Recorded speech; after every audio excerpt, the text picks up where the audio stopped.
ঘোষণাপত্র দিচ্ছে না বৈষম্য বিরোধী ছাত্র আন্দোলন। বিকেলে শহীদ মিনারে মার্চ ফর ইউনিটি।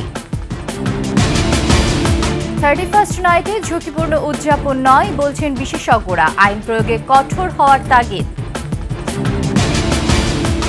ইংরেজি নতুন বছর ঘিরে পর্যটন এলাকাগুলোতে ভিড়, নিরাপত্তা ব্যবস্থা জোরদার।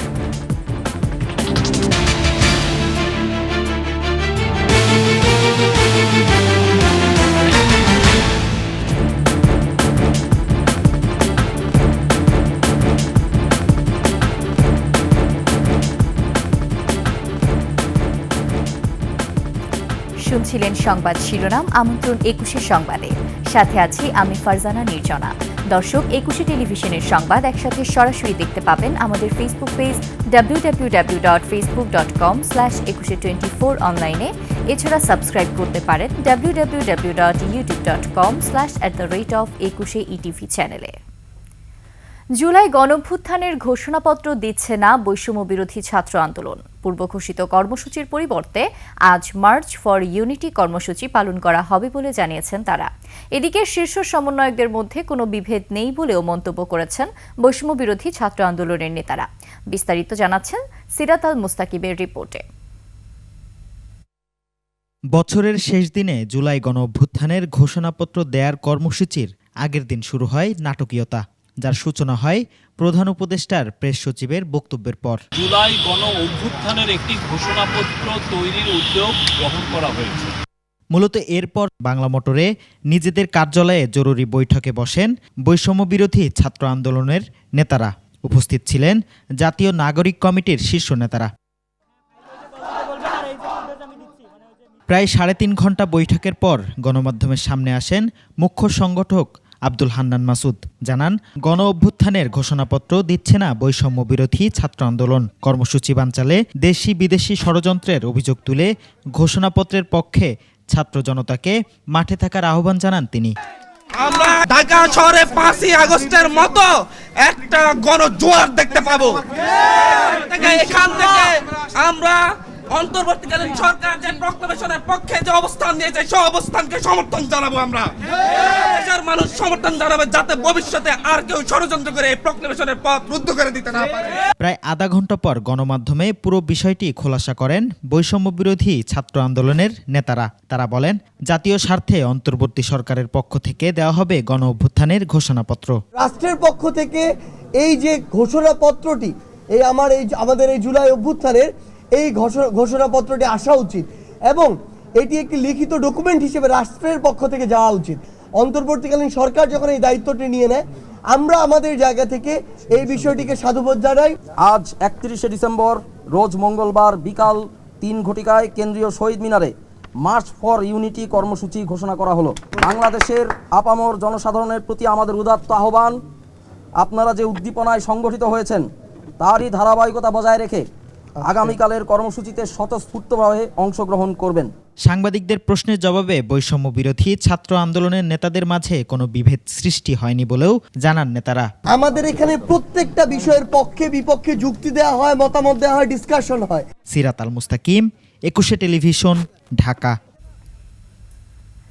এর আগে এক জরুরি সংবাদ সম্মেলনে প্রধান উপদেষ্টার প্রেস সচিব শফিকুল আলম জানান, বৈষম্য বিরোধী ছাত্র আন্দোলন ও অন্যান্য দলের মতামত সাপেক্ষে জাতীয় ঐকমত্যের ভিত্তিতে ঘোষণাপত্র তৈরির উদ্যোগ নিয়েছে সরকার। কয়েকদিনের মধ্যেই এই ঘোষণাপত্র উপস্থাপন করা হবে বলেও জানান তিনি। দীপু শিকদারের রিপোর্ট। বৈষম্য বিরোধী ছাত্র আন্দোলনের পর এবার অন্তর্বর্তীকালীন সরকারের পক্ষ থেকে জাতীয় ঐক্যমত্যের ভিত্তিতে জুলাই গণ অভ্যুত্থানের ঘোষণাপত্র তৈরির উদ্যোগ গ্রহণ করা হয়েছে। গণ অভ্যুত্থানের মধ্য দিয়ে গড়ে ওঠা জনগণের ঐক্য, ফ্যাসিবাদ বিরোধী চেতনা ও রাষ্ট্র সংস্কারের আকাঙ্ক্ষাকে সুসংহত রাখার জন্য এই ঘোষণাপত্রটি গৃহীত হবে বলে জানিয়েছেন প্রধান উপদেষ্টার প্রেস উইং। অন্তর্বর্তীকালীন সরকারের পক্ষ থেকে জাতীয় ঐক্যমতের ভিত্তিতে জুলাই গণ অভ্যুত্থানের একটি ঘোষণাপত্র তৈরির উদ্যোগ গ্রহণ করা হয়েছে। জুলাই গণ অভ্যুত্থানের মধ্য দিয়ে গড়ে ওঠা জনগণের ঐক্য, ফ্যাসিবাদ বিরোধী চেতনা ও রাষ্ট্র সংস্কারের আকাঙ্ক্ষাকে সুসংহত রাখার জন্য এই ঘোষণাপত্রটি গৃহীত হবে। গণ অভ্যুত্থানের নেতৃত্ব দেয়া বৈষম্য বিরোধী ছাত্র আন্দোলন সহ অংশগ্রহণকারী সকল পক্ষ ও রাজনৈতিক দলের মতামতের ভিত্তিতে ঘোষণাপত্রটি প্রস্তুত করা হবে বলে জানানো হয়। গণ অভ্যুত্থানের নেতৃত্ব দেওয়া বৈষম্য বিরোধী ছাত্র আন্দোলন সহ অংশগ্রহণকারী সকল শিক্ষার্থী, রাজনৈতিক দল ও পক্ষের মতামতের ভিত্তিতে ঘোষণাপত্রটি প্রস্তুত করা হবে। এতে জুলাই গণ অভ্যুত্থানের পরিপ্রেক্ষিত, ঐক্যের ভিত্তি ও জনগণের অভিপ্রায় ব্যক্ত হবে। কিছুদিনের মধ্যেই এ ঘোষণাপত্র প্রস্তুত করে জাতির সামনে উপস্থাপন করা হবে বলে জানিয়েছে প্রধান উপদেষ্টার প্রেস উইং। কিছুদিনের মধ্যে সর্বসম্মতিক্রমে। দীপু শিকদার, 21 টেলিভিশন, ঢাকা। 31st নাইটে আতশবাজি ফোটানোর কারণে গত 7 বছরের শব্দ দূষণ বেড়েছে 74 ভাগ, বায়ু দূষণ বেড়েছে 19 ভাগ। পশু পাখি সহ চরম স্বাস্থ্য ঝুঁকিতে মানুষ, ঘটছে অনাকাঙ্ক্ষিত মৃত্যুও। বাড়ির ছাদে এমন ঝুঁকিপূর্ণ উদযাপন নিরুৎসাহিত করতে সরকারি উদ্যোগে এলাকা নির্দিষ্ট করে দেয়া সহ আইন প্রয়োগে কঠোর হওয়ার তাগিদ বিশেষজ্ঞদের। শিউলি শবনমের রিপোর্ট। ইংরেজি নতুন বছর বরণ করতে দেশে প্রতি বছরই উৎসবের নামে আতশবাজি ফুটিয়ে বিকট শব্দ সন্ত্রাস করা যেন অনেকটা রীতিতে পরিণত হয়েছে। অথচ মাত্র বছর কয়েক আগেই পটকা ও আতশবাজির শব্দে ভয় পেয়ে মারা যায় তানজিম উমায়ের নামে এক শিশু। চরম স্বাস্থ্য ঝুঁকিতে পড়ে মানুষ এবং প্রকৃতি। বিশেষজ্ঞরা বলছেন, আতশবাজি ও পটকা ফোটানো শাস্তিযোগ্য অপরাধ হলেও বেশিরভাগ মানুষই তা জানে না। গর্ভবতী নারীরা, শিশুরা, বয়স্ক মানুষজন এবং অসুস্থ এবং শিক্ষার্থী যারা আছে তারা এই শব্দ দূষণের বিষয়টি, আতশবাজি ফোটানোর বিষয়টি নিতে পারে না। মাঝরাতে আমরা এই আতশবাজিটা হচ্ছিল পড়ে, তখন হচ্ছিল পাখির ঘুমানোর সময়। হ্যাঁ, সে একটা গাছে বা কোথাও আশ্রয় নিয়ে ঘুমায়। তখন এমনিও আমাদের জনগণেরও তো সমস্যা হয়, পরিবেশে যারা হচ্ছিল অবস্থান করে, যে পাখি বা জীবজন্তু, তাদেরও কিন্তু এই জায়গাটা হলো ক্ষতিগ্রস্ত তারা হয়। বায়ুমণ্ডলীয় দূষণ অধ্যয়ন কেন্দ্র ক্যাপসের সবশেষ গবেষণায় দেখা যায়, গত 7 বছরে 31 ডিসেম্বর রাত 11টা থেকে 1টা পর্যন্ত গড়ে 90% সময় শব্দের মাত্রা 70 ডেসিবেল অতিক্রম করে, যা মানব স্বাস্থ্যের জন্য অত্যন্ত ক্ষতিকর। শব্দ দূষণ বিধিমালা ও পরিবেশ সুরক্ষা আইনের যথাযথ প্রয়োগ না থাকায় দূষণের এমন মহোৎসব থামানো যায় না বলে মনে করছেন পরিবেশবাদীরা। আমরা মনে করি যে প্রত্যেকটা এলাকাতেই অ্যাসোসিয়েশন আছে, ফ্ল্যাট মালিক সমিতি আছে, এলাকার সমিতি আছে, ধানমন্ডি অ্যাসোসিয়েশন, এরকম নানা সমিতি আছে। সেই জায়গাগুলোতে আমার মনে হয় ডিএমপি সহ পরিবেশ অধিদপ্তর থেকে সেগুলোকে একদম চিঠি দেওয়া উচিত যে আপনার এই বাসায় যদি ওরকমভাবে আমরা দেখি, তাহলে আপনাদের এই বাড়ির যারা অ্যাসোসিয়েশনে আছেন তাদের শাস্তির আওতায় আমরা নিয়ে আসবো। 300 ফিটের বাণিজ্য মেলার মাঠে, অর্থাৎ যেখানে লোকালয় কম, যেখানে প্রাণ প্রকৃতি বিনষ্ট হওয়ার সুযোগ কম, এরকম কিছু জায়গায় আমরা দেশীয় সংস্কৃতি ব্যবহার করে কিংবা কালচারাল প্রোগ্রাম ব্যবহার করে আমরা যদি এই ধরনের উদযাপনের অনেকগুলো জায়গাতে আমরা ব্যবস্থা করতে পারতাম, তাহলে এই ছাদে ছাদে আতশবাজি পোড়ানোর পাশবিক যে প্র্যাকটিসটি সেটি হয়তো বন্ধ হতো। আইন অমান্য করে আতশবাজি পোড়ানোর জন্য 1 মাস কারাদণ্ড বা 5,000 টাকা অর্থদণ্ড বা উভয় দণ্ড, পটকা ফোটালে 6 মাস কারাদণ্ড বা 10,000 টাকা অর্থদণ্ড বা উভয় দণ্ডের বিধান রেখে 2006 সালে শব্দ দূষণ নিয়ন্ত্রণ বিধিমালা প্রণয়ন করা হয়। শিউলি শবনম, 21 টেলিভিশন, ঢাকা। ইংরেজি নতুন বছর ঘিরে দেশের পর্যটন এলাকাগুলোতে ভিড় বেড়েছে ভ্রমণ পিপাসুদের। আগেভাগেই বুকিং হয়ে গেছে হোটেল মোটেল। পর্যটকের সংখ্যা বেড়ে যাওয়ায় জোরদার করা হয়েছে নিরাপত্তা ব্যবস্থা। প্রতিনিধিদের সহায়তায় ডেস্ক রিপোর্ট। সাগরের নীল জল আর বেলাভূমিতে বিশাল ঢেউয়ের আছড়ে পড়ার দৃশ্য দেখতে ভ্রমণ পিপাসুরা ছুটে গেছেন পর্যটন নগরী কক্সবাজারে। উপলক্ষে আজকে আমরা এখানে আসছি, আমাদের ছুটিটাও কাটলো। সাগরের ঢেউ, লোকজন, ভালোই লাগতেছে। সবাইকে নতুন বছরের শুভেচ্ছা। পর্যটকদের সমাগম বাড়ায় খুশি ব্যবসায়ীরা। নিরাপত্তা নিশ্চিতে পর্যটন এলাকায় বাড়ানো হয়েছে নজরদারি। আজকে 39 ফার্স্টে দর্শনার্থীর একটা উপচে পড়া ভিড় চলমান। তাদের নিরাপত্তার জন্য আমরা সচেষ্ট আছি। আমাদের কুইক রেসপন্স টিম, আমাদের মোবাইল টিম এবং আমাদের একাধিক টিম কাজ করছে। সূর্যোদয় আর সাগরের পানিতে সূর্যের হেলে পড়ার দৃশ্য দেখতে পর্যটকদের পদচারণায় মুখর সাগরকন্যা কুয়াকাটা। পর্যটকদের ভিড়ে হিমশিম খাচ্ছেন হোটেল মোটেল মালিকরা। মধ্যশ্রেণীর যে হোটেলগুলো রয়েছে ইতিমধ্যে আমাদের প্রায় 80% রুম বুকিং হয়েছে।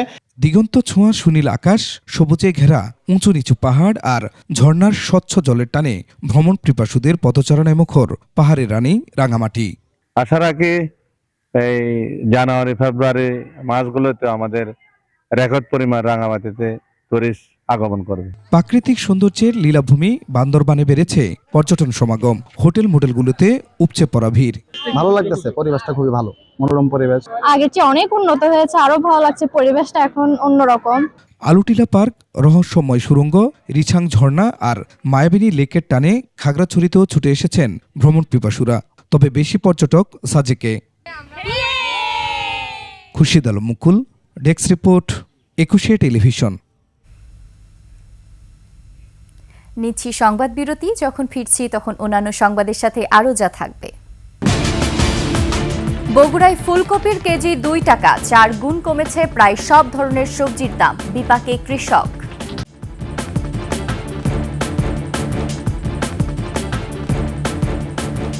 আবারও আমন্ত্রণ 21 সংবাদে। সাভারের আশুলিয়ায় একটি কাঁচা বাজারে আগুনের ঘটনা ঘটেছে। প্রায় 1 ঘণ্টা চেষ্টার পর ফায়ার সার্ভিসের 6টি ইউনিট আগুন নিয়ন্ত্রণে আনে। গতরাতে বাইপাইল মোড়ের একটি কাঁচা বাজারে আগুনের সূত্রপাত হয়।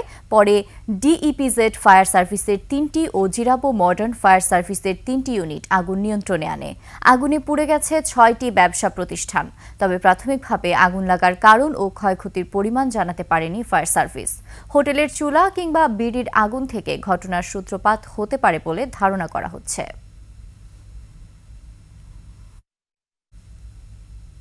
এবার আভিভা ফিন্যান্স লিমিটেড বাণিজ্য সংবাদ।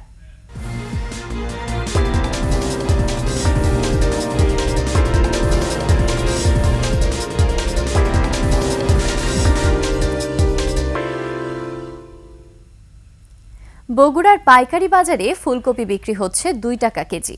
সপ্তাহের ব্যবধানে 3 থেকে 4 গুণ কমেছে প্রায় সব ধরনের সবজির দাম। লাভের আশায় শীতকালীন সবজির চাষ করে বিপাকে কৃষক। বগুড়া প্রতিনিধি আবুল কালাম আজাদের তথ্য ছবিতে ডেস্ক রিপোর্ট।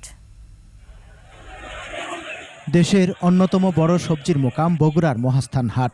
ভোর থেকে শুরু হয় বেচাকেনা। আশপাশের জেলা উপজেলার কৃষকরা সবজি নিয়ে আসেন এই হাটে। দূর দূরান্ত থেকে আসেন পাইকাররা। গত কয়েকদিনে সবজির আমদানি বেড়ে যাওয়ায় পড়ে গেছে দাম। ফুলকপি আর মূলা বিক্রি হচ্ছে 2 টাকা কেজি। বাঁধাকপি, মিষ্টি লাউ, শিম ও বেগুন সহ সব ধরনের শীতকালীন সবজি 10 থেকে 20 টাকা কেজির মধ্যে বিক্রি হচ্ছে। পরিশ্রম করছি, এটা আমার ভাত, এটা ধরা যায়। কবির গাড়ি ভ্যান আলাদা দেওয়া লাগে আমাদের 600 টাকা।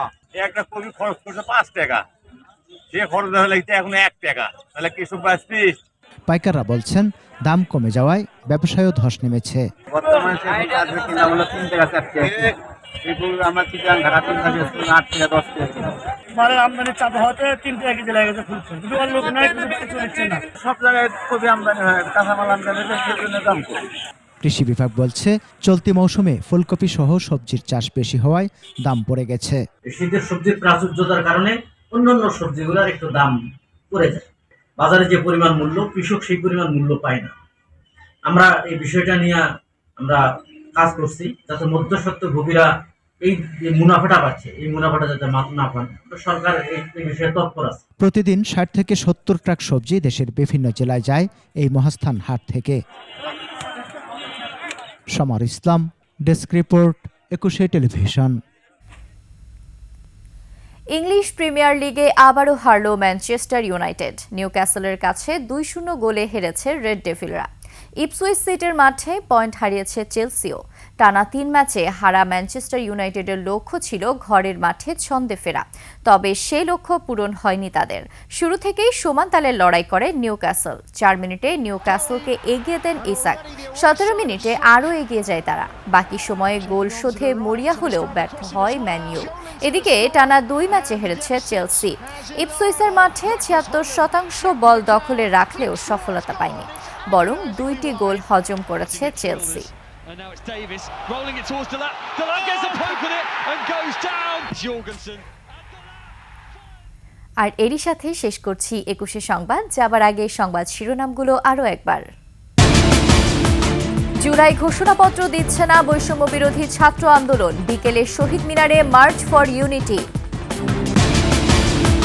31st নাইটের ঝুঁকিপূর্ণ উদযাপন নয় বলছেন বিশেষজ্ঞরা, আইন প্রয়োগে কঠোর হওয়ার তাগিদ। এবং ইংরেজি নতুন বছর ঘিরে পর্যটন এলাকাগুলোতে ভিড়, নিরাপত্তা ব্যবস্থা জোরদার।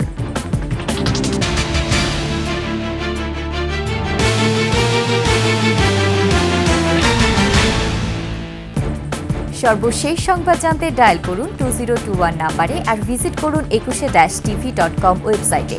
ফেসবুকে ভিজিট করতে পারেন www.facebook.com/2124 অনলাইনে। এছাড়া সাবস্ক্রাইব করতে পারেন www.youtube.com/@21etv চ্যানেলে। এতক্ষণ সঙ্গে থাকার জন্য ধন্যবাদ। পরবর্তী সংবাদ বেলা 11টায় দেখার আমন্ত্রণ রইল। 21-এর সাথেই থাকুন।